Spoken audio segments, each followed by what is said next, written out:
제가 하나님의 말씀을 봉독합니다. 내가 오늘 명하는 모든 명령을 너희는 지켜 행하라. 그리하면 너희가 살고 번성하고 여호와께서 너희의 조상들에게 맹세하신 땅에 들어가서 그것을 차지하리라. 내 하나님 여호와께서 이 40년 동안에 내게 광야길을 걷게 하신 것을 기억하라. 이는 너를 낮추시며 너를 시험하사 내 마음이 어떠한지 그 명령을 지키는지 지키지 않는지 알려 하심이라. 너를 낮추시며 너를 줄이게 하시며 또 너도 알지 못하며 내 조상들도 알지 못하던 만나를 내게 먹이신 것은 사람이 떡으로만 사는 것이 아니요 여호와의 입에서 나오는 모든 말씀으로 사는 줄을 내가 알게 하려 하심이니라. 이 40년 동안에 내 의복이 헤어지지 아니하였고 내 발이 부르트지 아니하였느니라. 너는 사람이 그 아들을 징계함 같이 내 하나님 여호와께서 너를 징계하시는 줄 마음에 생각하고 내 하나님 여호와의 명령을 지켜 그의 길을 따라가며 그를 경외할지니라. 내 하나님 여호와께서 너를 아름다운 땅에 이르게 하시나니 그곳은 골짜기든지 산지든지 시내와 분천과 샘이 흐르고 밀과 보리의 소산지요 포도와 무화과와 석류와 감람나무와 꿀의 소산지라. 내가 먹을 것이 모자람이 없고 내게 아무 부족함이 없는 땅이며 그 땅의 돌은 철이요 산에서는 동을 캘 것이라. 내가 먹어서 배부르고 내 하나님 여호와께서 옥토를 내게 주셨으므로 말미암아 그를 찬송할지어다. 내가 오늘 내게 명하는 여호와의 명령과 법도와 규례를 지키지 아니하고 내 하나님 여호와를 잊어버리고지 않도록 삼갈지어다. 내가 먹어서 배부르고 아름다운 집을 짓고 거주하게 되며 또 내 소와 양이 번성하며 내 은금이 증식되며 내 소유가 다 풍부하게 될 때에 내 마음이 교만하여 내 하나님 여호와를 잊어버릴까 염려하노라. 여호와는 너를 애굽 땅 종되었던 집에서 이끌어내시고 너를 인도하여 그 광대하고 위험한 광야 곧 불뱀과 전갈이 있고 물이 없는 건조한 땅을 지나게 하셨으며 또 너를 위하여 단단한 반석에서 물을 내셨으며 내 조상들도 알지 못하던 만나를 광야에서 내게 먹이셨나니 이는 다 너를 낮추시며 너를 시험하사 마침내 내게 복을 주려 하심이었느니라. 아멘. 말씀을 통한 주의 은혜와 평강이 모인 모든 자들 가운데 넘치기를 축원합니다. 우리의 삶에는 지나고 나면 기억하고 싶지 않은 순간들이 있습니다. 기쁘고 행복했던 시간들은 평생에 오래 간직하고 싶지만 실패와 아픔의 시간은 빨리 잊고 싶어집니다. 그래서 누군가 우리에게 지난 날을 돌아보라고 하면 우리는 실패와 아픔의 시간은 마음 깊은 곳에 묻어두려 하는 것이죠. 성경의 광야도 이와 같습니다. 광야는 아무것도 기대할 것이 없는 곳입니다. 씨를 뿌려도 거둘 수 없고 생명을 유지하는 것조차 쉽지 않은 곳이죠. 오늘 애쓴다고 해서 내일이 달라질 것이라는 보장도 없고 자신의 능력과 경험이 더 이상 의지할 수 없음을 절실히 깨닫게 되는 장소라고 할 수 있습니다.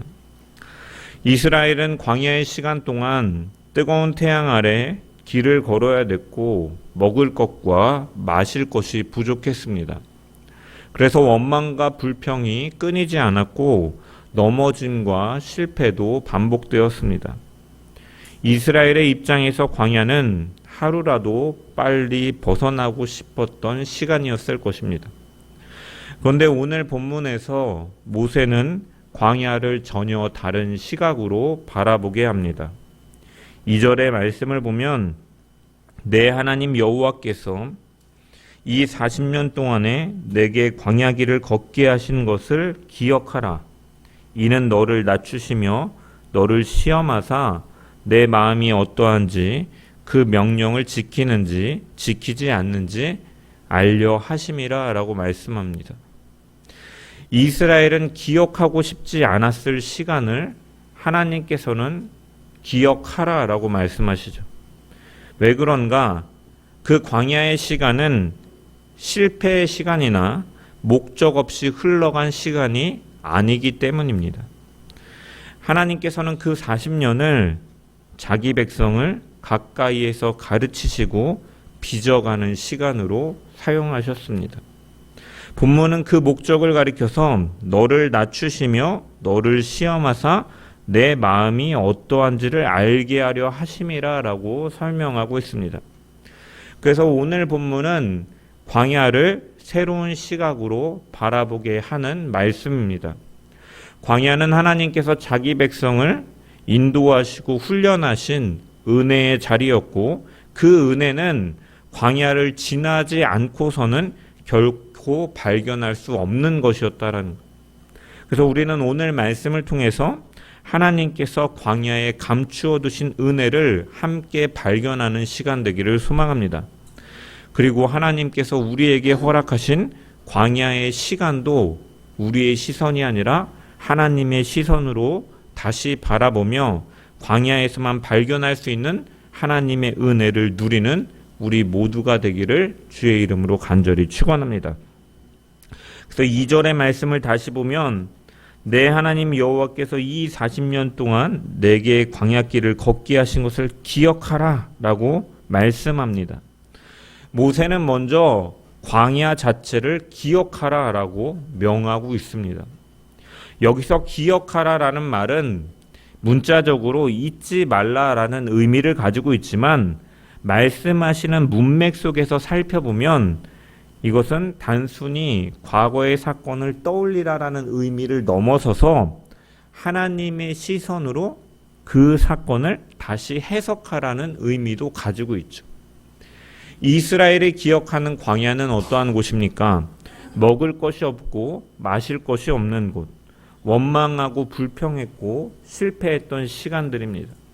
하지만 하나님께서는 그 40년을 전혀 다르게 말씀하시는데 내 하나님 여호와께서 이 40년 동안에 내게 광야길을 걷게 하셨다라고 말씀하시죠. 여기서 중요한 표현은 하나님 여호와께서 너를 걷게 하셨다라는 말씀이죠. 광야는 의미 없이 흘러간 시간, 길을 잃은 시간이 아니라 하나님께서 친히 인도하셔서 걷게 하신 시간이다라는 것이에요. 그리고 이 사실은 우리에게도 분명한 위로가 됩니다. 우리의 인생에서 광야 같은 시간을 만날 때 우리는 의미 없이 시간을 낭비하는 것 같고 목적과 방향을 잃어버린 것은 아닌가라고 우리는 답답하며 낙심될 때가 있지만 하지만 하나님께서는 그 시간들에 대해서조차도 분명히 우리에게 말씀하시는 것이죠. 하나님의 손을 벗어난 광야는 없다라는 것입니다.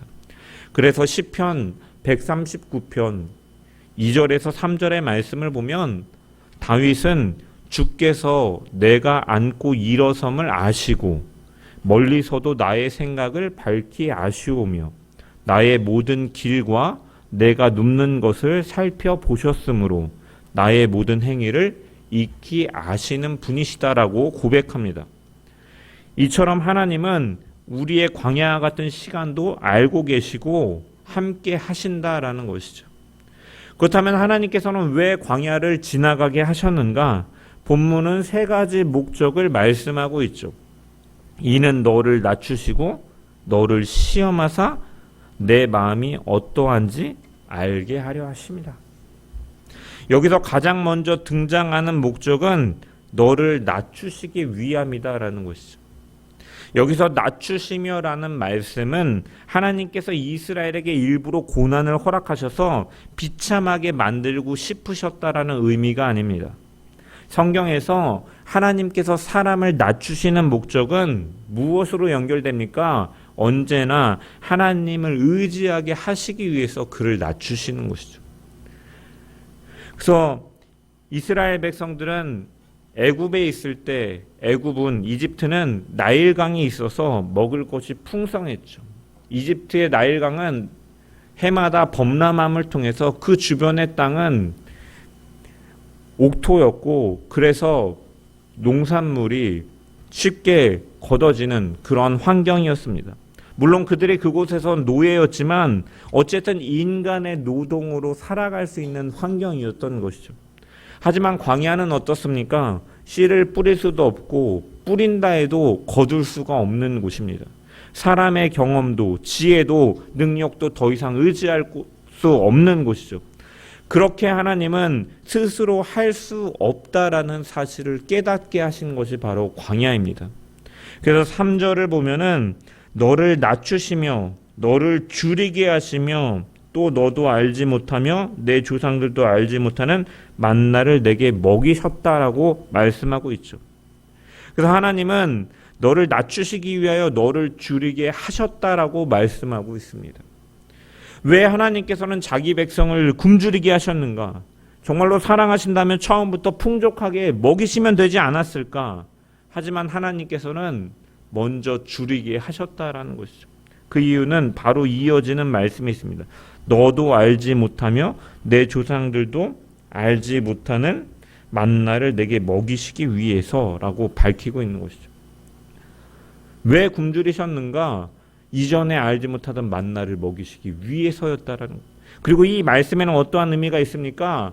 하나님의 은혜를 더욱더 깊이 알게 하시기 위함이라는 것. 여러분, 풍족한 사람은 그 공급되어지는 것, 주어지는 것에 대한 소중함을 알기가 어렵습니다. 예전에는 교회에 많은 아이들이 몰려왔죠. 왜냐? 교회에 가면 먹을 것이 있고 즐거운 프로그램이 있고 친구들이 있기 때문에 그냥 이유 없이 부모가 믿든 안 믿든 와서 함께 했습니다. 떡볶이라도 하나 주면 아이들이 모이고 간식을 하나, 과자를 하나 줘도 아이들이 모였습니다. 하지만 요즘은 어떻습니까? 풍족하니까 더 이상 아무리 먹을 것을 줘도 아무런 감흥을 불러일으키지 못합니다. 즐거운 게임을 하고 레크레이션을 하려고 해도 세상이 더 그런 말초신경을 자극하는 도파민을 주는 즐거움들이 만연하기 때문에 더 이상 그러한 것들에 대해서 별 반응이 없는 것이죠. 하지만 배고픔을 경험한 사람은 한 그릇의 밥에 감사할 줄 아는 거예요. 목마름을 경험한 사람은 그 물 한 모금이 얼마나 달고 맛있는지를 아는 것이죠. 그러므로 하나님께서 그들을 줄이게 하신 것은 하나님의 공급이 얼마나 귀한 것인지를 배우게 하시기 위해서 하나님은 줄이게 하신 것입니다. 그래서 하나님은 그들을 줄이게 하셨고 다음으로 그들이 한 번도 본 적이 없는 양식을 주셨습니다. 출애굽기 16장을 보면 아침에 진 밖으로 나간 이스라엘 백성들은 땅 위에서 희고 한 번도 본 적이 없는 것들을 깔려 있는 것을 보게 되죠. 그래서 그들은 이것을 평생에 본 적이 없기 때문에 서로를 바라보며 이것이 무엇이냐라고 묻습니다. 히브리어로 만후라고 해요. 그래서 이 질문에서 이제 이 이름이 만나라는 이름이 이제 파생된 것이죠. 그만큼 만나는 하나님께서 하늘에서 내려주신 전혀 새로운 양식이었다라는 것이요. 그래서 모세는 만나라는 이름 앞에 내 조상들이 너도 알지 못하며 내 조상들도 알지 못하더니라는 표현을 덧붙이고 있는 것이죠. 이 말은 무엇을 강조합니까? 하나님께서 전에 없던 방식으로 공급하셨다라는 것을 강조하는 것. 즉 만나의 핵심은 이름이 아니라 인간의 경험으로는 설명할 수 없는 하나님의 공급이다라는 것이죠. 그래서 하나님은 그 만나를 하루의 분량만큼을 거두게 하셨습니다. 혹시 내일이 걱정돼서 나는 조금 더 많이 거둬야지 하고 먹고서 남겨둔 사람들에게는 어떠한 일이 벌어집니까? 다음날 벌레가 생기고 냄새가 나서 먹을 수가 없었던 거죠. 하루에 일용할 만나만을 허락하셨습니다. 그런데 안식일 전날은 어떻습니까? 안식일에는 거룩히 구별하여 지키고 하나님께 예배하고 노동하지 말아야 하기 때문에 하나님께서는 여섯째 날에 2배를 거두게 하시는 안식일까지 포함한 양식을 공급하시는 것이죠. 그래서 평소 같으면 반드시 썩던 만나가 안식일에는 썩지 않는 것이죠. 그래서 하나님께서는 만나를 통해서 주시는 목적은 무엇입니까? 단순히 이스라엘 백성들에게 배를 채우기 위해서 주신 것이 아니라 매일 하나님의 그 공급하시는 은혜를 바라보고 그 하나님을 의지하는 법을 가르치고 계셨던 것입니다. 바로 이것이 하나님께서 만나를 내려주신 목적이고 광야의 길을 걸어가게 하신 목적입니다. 그래서 하나님께서는 만나를 이렇게 주신 이유를 3절 마지막에 직접적으로 설명하시죠. 이는 사람이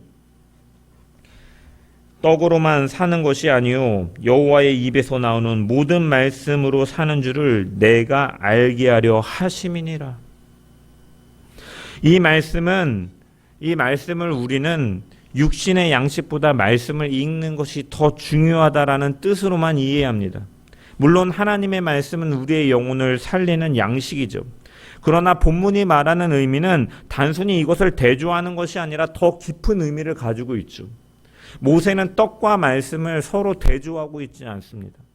하나님은 굶어도 말씀만 있으면 된다라고 하시지 않으셨습니다. 오히려 하나님께서는 그들에게 친히 만나를 내려 백성들의 배를 채워주시면서 이렇게 말씀하시는 것이죠. 그렇다면 모세가 말하는 핵심은 무엇입니까? 사람을 살리는 것은 떡 자체가 아니라 떡을 주시는 하나님이시다라는 것이죠. 그분의 말씀이다라는 것이요. 하나님께서 내려라라고 말씀하셨기 때문에 하늘에서 내렸고, 거두라라고 말씀하셨기 때문에 거둘 수 있었고, 먹으라 말씀하셨기 때문에 사람을 살리는 양식이 되었다라는 것이죠. 하지만 반대로 하나님께서 말씀하시지 않는다면 아무리 많은 곡식이 있어도 그 사람의 생명은 보장할 수 없다라는 것입니다. 그래서 성경은 우리의 모든 삶이 하나님의 말씀과 주권 아래에 있다라고 강조하는 것이죠. 앞서 다윗은 하나님께서 우리의 모든 길을 아신다라고 시편 139편에 고백합니다. 출애굽의 역사를 회상하는 아삽도 시편 78편에 보면 만나를 이렇게 노래합니다. 사람이 힘센 자의 떡을 먹으며 그가 음식을 그들에게 충족히 주셨도다라고 노래하죠. 여기서 힘 있는 자는 하나님께 속한 하늘의 존재들을 가리키는 표현으로 해석되어져 왔습니다.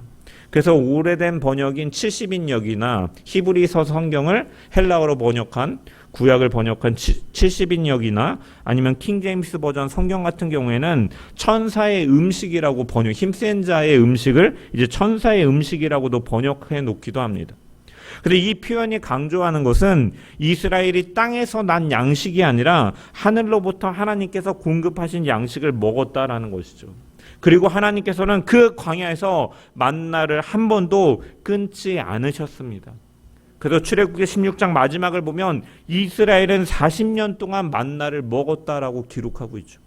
무려 40년 동안 아침마다 하나님은 동일한 은혜를 베푸신 것입니다. 출애굽기 16장 18절을 보면 많이 거둔 자도 남지 아니하였고 적게 거둔 자도 부족하지 아니하였다라고 말씀합니다. 사람마다 거둔 양은 달랐지만 하나님께서는 누구도 굶주리지 않게 하셨다라는 것이죠. 성도 여러분, 우리는 하나님께서 베푸시는 큰 기적만을 은혜라고 생각할 때가 있습니다. 하지만 하나님께서 기억하라고 말씀하시는 은혜는 홍해를 가르는 그 큰 기적만이 아니라 어떻게 보면 40년 동안 하루도 빠짐없이 동일하게 계속된 하나님의 신실하심을 하나님은 강조하고 계신 것이죠. 매일 아침 눈을 뜨면 만나가 있었고 매일 구름 기둥이 앞서갔으며 밤이면 불 기둥이 그들을 지키고 길을 비추었습니다. 목마를 때에는 반석에서 물을 내셨습니다. 그들은 광야에서 그 하나님의 신실하심으로 40년을 살았고 하나님은 그 은혜 속에서 그들을 낮추시며 하나님만을 의지하게 하신 것이죠. 이 말씀이 신약에 이르면 더욱 놀라운 의미를 갖습니다. 예수님은 성령에 이끌려 광야로 가시죠. 그곳에서 40일을 금식하신 후에 사단은 예수님을 시험합니다. 돌을 떡으로 만들라라고 시험하시죠. 그때 예수님께서 인용하신 말씀이 바로 오늘 본문의 말씀이죠. 사람이 떡으로만 살 것이 아니요 하나님의 입으로부터 나오는 모든 말씀으로 살 것이다라고 마태복음 4장 4절에 말씀합니다. 예수님께서는 단순히 신명기 8장의 말씀을 암송하신 것이 아니라 이스라엘이 광야에서 완전히 배우지 못했던 그 믿음을 예수님께서는 완전한 순종으로 이루신 것이죠. 이스라엘은 배가 고프자 하나님을 원망했고 예수님은 굶주렸지만 아버지를 신뢰하신 것이죠. 그래서 예수님은 참 이스라엘로서 광야에서 승리하신 분이십니다. 그리고 그 예수님께서는 먼저 그 광야를 가셨고 그 먼저 광야를 걸으시며 그 예수님은 바로 우리와 함께 하시는 분이신 것이죠. 하나님께서 이스라엘에게 기억하라 하신 것은 홍해를 건넌 하루가 아니라 40년 동안 베풀어 주신 은혜였던 것입니다.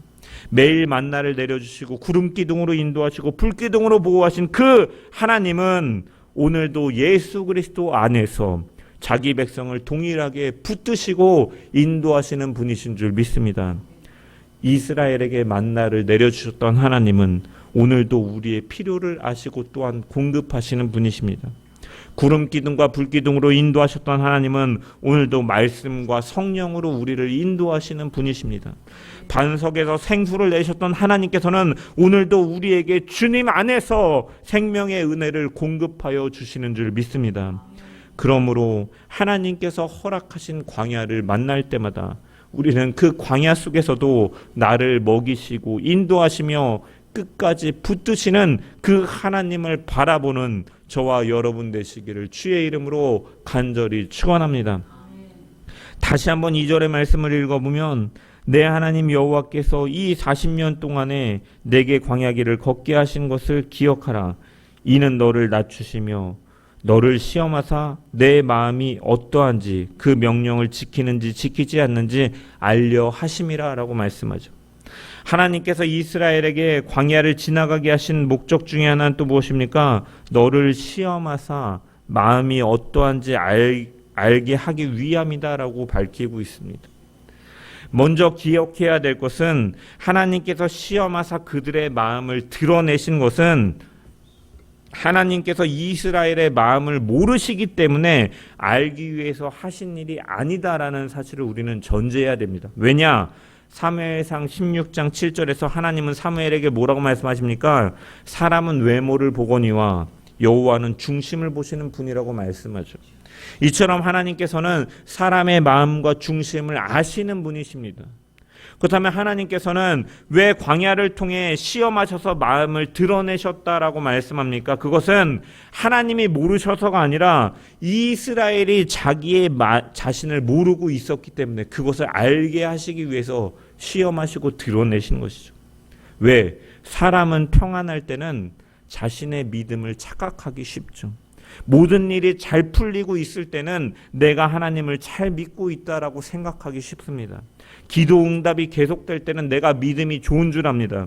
하지만 광야는 어떠합니까? 그러한 껍데기를 벗기고 마음의 중심을 드러내는 것이죠. 그래서 먹을 것이 없어지자 감사가 아니라 원망이 나오고 물이 없어지자 기도보다 불평이 먼저 나오는 것입니다. 조금만 어려워지자 이스라엘 백성들은 애굽으로 돌아가자라고 말하는 것이죠. 그래서 이들은 광야에서 사실은 새로운 죄를 짓는 것이 아니라 원래 마음에 있던 것들이 드러나는 것이죠. 광야가 원망을 만드는 것이 아니라 그 마음에 있던 원망이 드러났고 두려움을 만드는 것이 아니라 마음속 깊은 곳에 숨어있던 두려움이 드러난 곳이었던 거예요. 그래서 하나님은 광야를 통해 자기 백성에게 말씀하시는 것이죠. 이것이 너의 마음이다. 너 자신을 알라.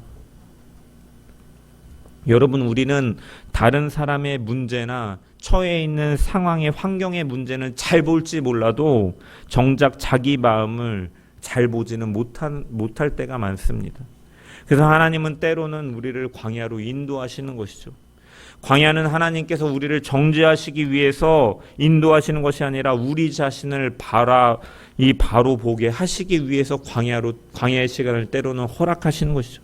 그래서 병이 들었을 때, 사업이 어려워졌을 때, 사람에게 상처를 받았을 때, 그때 우리는 비로소 내 안에 얼마나 많은 두려움이 있었는지, 얼마나 하나님보다 세상의 다른 것들을 더 의지하고 있었는지를 우리는 바라보게 되고 깨닫게 되는 것이죠. 그리고 하나님께서 우리의 죄를 드러내시는 것은 정죄하기 위함이 아니라 고치시기 위함인 줄 믿습니다. 광야는 우리를 무너뜨리는 곳이 아니라 하나님께서 우리를 훈련시키시고 연단하고 새롭게 빚어가시는 곳이었죠. 그래서 자기를 자기의 부인을 예고하시는 그 예수님 앞에 베드로는 자신 있게 말하죠. 모든 사람이 주를 버릴지라도 나는 주님을 결코 버리지 않겠습니다. 하지만 몇 시간 뒤에 그는 예수님을 3번이나 부인합니다. 예수님은 이 일에 대해서 베드로에게 먼저 말씀하신 것은 베드로를 책망하시기 위함이 아니라 베드로 자신을 알게 하시기 위함이었던 것이죠. 그리고 주님의 은혜 안에서 그 연약함을 깨달은 베드로는 오순절 이후에 완전히 다른 사람이 되어버리고 마는 것이죠. 자신을 의지했던 자, 나는 할 수 있다라고 믿었던 자가 자신의 연약함을 바라보며 이제는 그 주님, 나는 연약하기에 그 주님의 은혜가 아니고서는 설 수 없다라고 고백하며 그 주님께서 주신 성령에 힘입어서, 성령의 충만함에 힘입어서 그는 담대하게 나아가게 되는 것입니다. 이처럼 하나님께서 우리를 드러내신 것은 우리를 정죄하기 위함이 아니라 우리를 하나님의 백성으로 빚어가시고 구원에 이르도록 자라게 하시기 위함인 것이죠. 그래서 하나님께서 우리를 광야로 인도하시는 목적은 우리를 변화시키는 데 있다라는 거예요. 그래서 광야는 하나님께서 우리를 변화시키기 위해 허락하신 은혜의 시간인 줄을 우리는 분명히 기억해야 될 것입니다. 그래서 우리는 하나님께서 보여주신 그 마음이 깨달아질 때 우리는 하나님 앞에 내려놓고 회개해야 됩니다.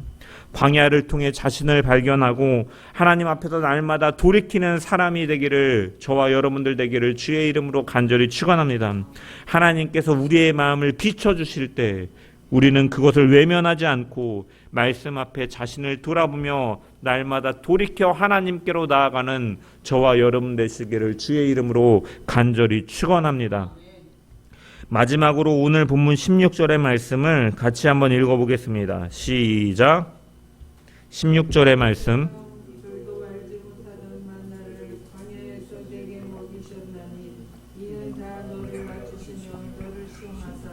마침내 내게 복을 주려 하심이었느니라. 하나님께서는 2절에 말씀하신 것처럼 그 이유를 다시 한번 말씀하시면서 그 목적을 이렇게 정리하시더 마침내 내게 복을 주려 하심이었느니라. 광야를 가게 하신 것은 마침내 내게 복을 주려 하심이었다.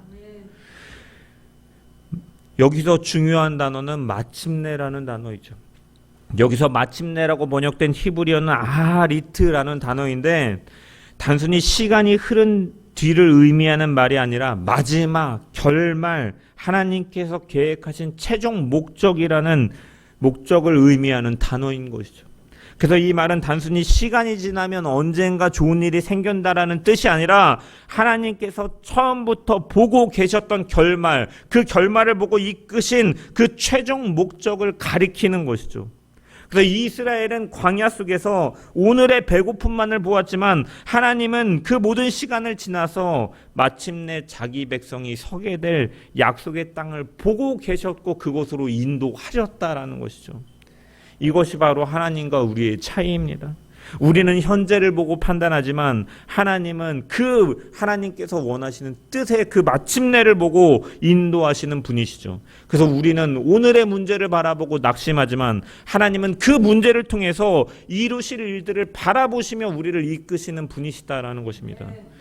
그래서 하나님의 인도하심은 때로는 우리 눈에는 더디게 보이고 돌아가는 것처럼 보입니다.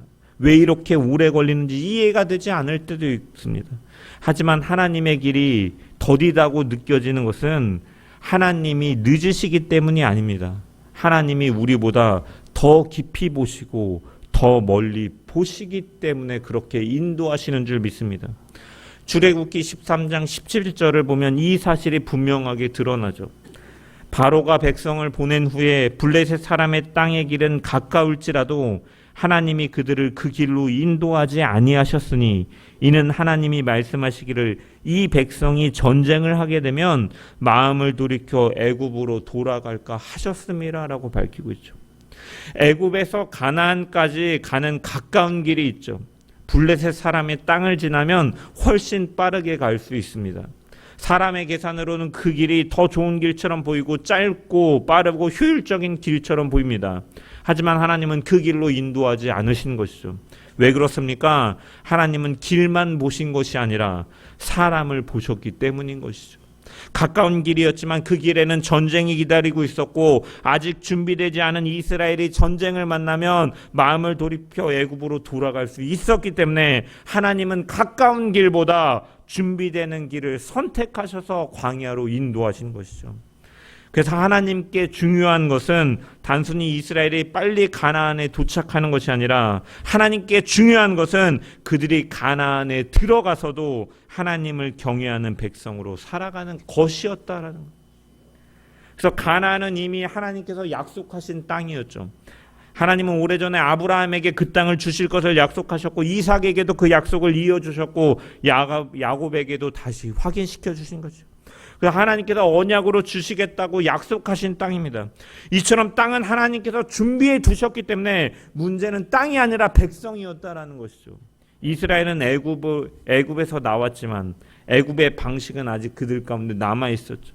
몸은 애굽을 떠났지만 마음은 여전히 애굽을 그리워할 때가 많이 있었던 거죠. 그래서 조금만 배고프면 애굽의 고기와 그러한 그 음식의 가마를 그리워했고 조금만 두려우면 애굽으로 돌아가자라고 말하였던 자들이죠. 만일 그런 마음 그대로 가나안에 들어갔다면 어떻게 되겠습니까? 그들은 약속의 땅에서도 애굽 사람들처럼 살았을 것입니다.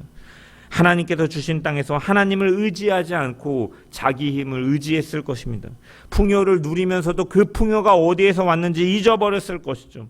하나님께서 주신 집과 우물과 포도원을 누리면서도 그것을 자기 능력과 자기 손의 힘으로 얻은 것처럼 착각하며 살았을 것입니다. 그래서 하나님께서는 광야에서 하나님을 경험하게 하심을 통해서 만나를 통해 날마다 먹이시는 하나님을 알게 하셨고 반석을 통해 물을 주시며 생명을 공급하시는 하나님을 알게 하시고 구름 기둥과 불 기둥을 통하여서 낮에도 밤에도 인도하시는 하나님을 알게 하신 것이죠. 또한 광야에서 자신을 발견하게 하신 것이죠. 마음속에 숨어있던 원망과 불평과 두려움을 보게 하시고 하나님보다 보이는 것을 더 의지하려는 마음을 드러내셨습니다. 그들이 어떠한 존재인지 얼마나 하나님의 은혜가 필요한 존재인지를 깨닫게 하신 것이죠. 이것이 16절의 말씀입니다. 이러한 모든 과정이 마침내 내게 복을 주려 하심이었느니라. 여기서 복은 단순히 물질이 많아지고 형편이 좋아지는 것을 의미하는 것이 아니죠. 물론 가나안은 풍요로운 땅입니다. 하지만 하나님께서 주시는 복은 가나안의 풍요 자체로 끝나는 것이 아니라 하나님께서 원하시는 것은 그 속에서도 하나님을 잊지 않는 백성이 되는 것이죠. 그러한 과정 가운데 광야와 같이 힘든 시간도 그 하나님을 경험하고 은혜를 붙들게 하고 하나님을 의지하게 하는 것이라면 그것이 우리에게 참된 복이 되는 것이었기 때문에 하나님은 광야로 인도한 것이 마침내 내게 복을 얻도록 복을 주기 위함이었다라고 말씀하고 계신 것이죠. 그래서 광야에서도 하나님을 의지하는 법을 배운 사람이 가나안의 풍요 속에서도 하나님을 의지할 수 있고 광야에서 자신의 연약함을 본 사람이 형통할 때도 교만하지 않을 수 있고 하나님의 말씀으로 사는 법을 배운 사람이 약속의 땅에서도 하나님의 말씀대로 살아갈 수 있었기 때문에 하나님은 이렇게 인도하신 것입니다. 그래서 모세는 바로 이어지는 17절에 이렇게 경고합니다. 그러나 내가 마음에 이르기를 내 능력과 내 손의 힘으로 내가 이 재물을 얻었다 말할 것이라. 왜 모세는 광야의 목적을 말한 직후에 이러한 경고를 합니까? 광야를 잊으면 가나안에서 하나님도 잊어버리기 때문인 것이죠. 성도 여러분, 우리는 문제 해결을 복이라고 생각하지만 하나님은 그 문제를 통해서 하나님을 더 깊이 의지하는 사람으로 빚어지는 것을 복이라고 여기시는 분입니다.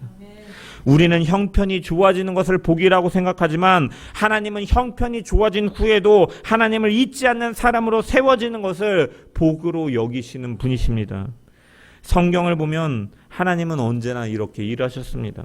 요셉은 하루아침에 총리가 되지 않았습니다. 노예 생활과 감옥의 시간을 보내야 됐습니다. 그 시간은 하나님께서 한 나라를 살릴 지도자로 준비시키는 시간이었고 훗날 요셉은 그래서 형제들에게 이렇게 말하죠. 당신들은 나를 해하려 했으나 하나님은 그것을 선으로 바꾸셨다. 그 고통의 시간 속에서도 하나님은 마침내를 준비하고 계신 것이죠. 다윗도 마찬가지입니다. 다윗이 사무엘에게 기름 부음을 받은 후에 곧장 그는 왕이 되지 않았습니다. 오히려 사울에게 쫓겨서 광야를 떠돌아야만 했죠.